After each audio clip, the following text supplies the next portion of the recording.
Alright guys, we're back. Interesting situation in the crypto market these days. We've seen the market in kind of a conflict. A few leading coins are going up, other leading coins are going down. It's like the correlation had gotten off track. It's kind of unusual. And today I would like to actually focus on the downers, on those that keep pushing downwards. And previously we've seen the IOTA. I've established a cheeky short position on the IOTA, and I've done the same on the OMGUSD, which I started to believe is going to go down when price came back, right? It was kind of breaking up. It was breaking that 2.12. That was the strong resistance, and it broke that key level and kind of based itself above and outside of that setup. However, at some point it did came back, and I was suspicious of that comeback. I thought maybe price will just pull back up, right? Respect that 2.12 now as a support.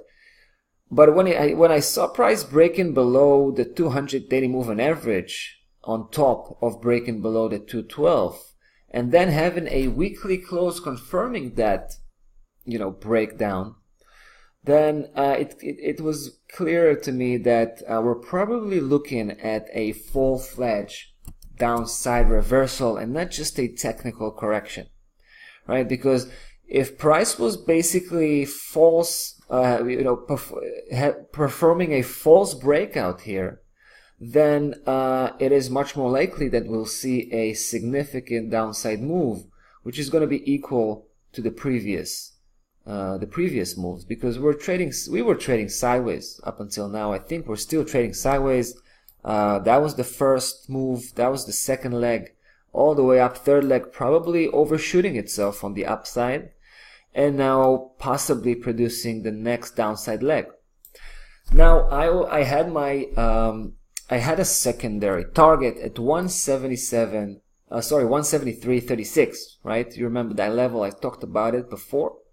So price just reached it. As you can see, right now as we speak, we can see how price is battling against that support coming from that 173, right? So basically what I did, I used that level for partial execution, pulling out about 30% of my position, keeping 70% in place, because I think the real move is actually the one from this point on, right? Everything below 73.36 and all the way to 29.94, and that's a pretty massive move, no doubt.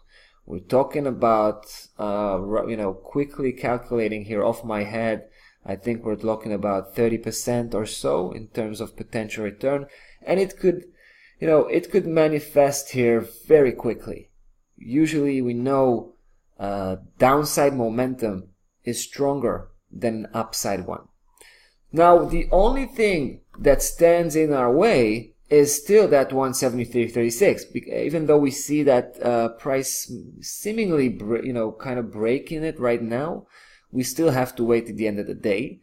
And eventually, we actually have to wait till the end of the week, because only a weekly close below 73.36 will give me enough confidence to carry on with my short position here. Now, on the other hand, if price will just leave a spike here, right? Not manage to break below 73 here, begin to turn around, that's actually going to be a pretty strong indication that price will not give us that move all the way to 129.94, but rather turn around and come back, resume to the original upside move, eventually breaking that 212, which I thought maybe it wasn't. All right, so it's going to be really fascinating to see how things are going to play out here. For the time being, I'm keeping my bearish position. I'll come back here to follow up and keep you posted, as I always do. In the meantime, guys, I'll say goodbye, and till next time, be well.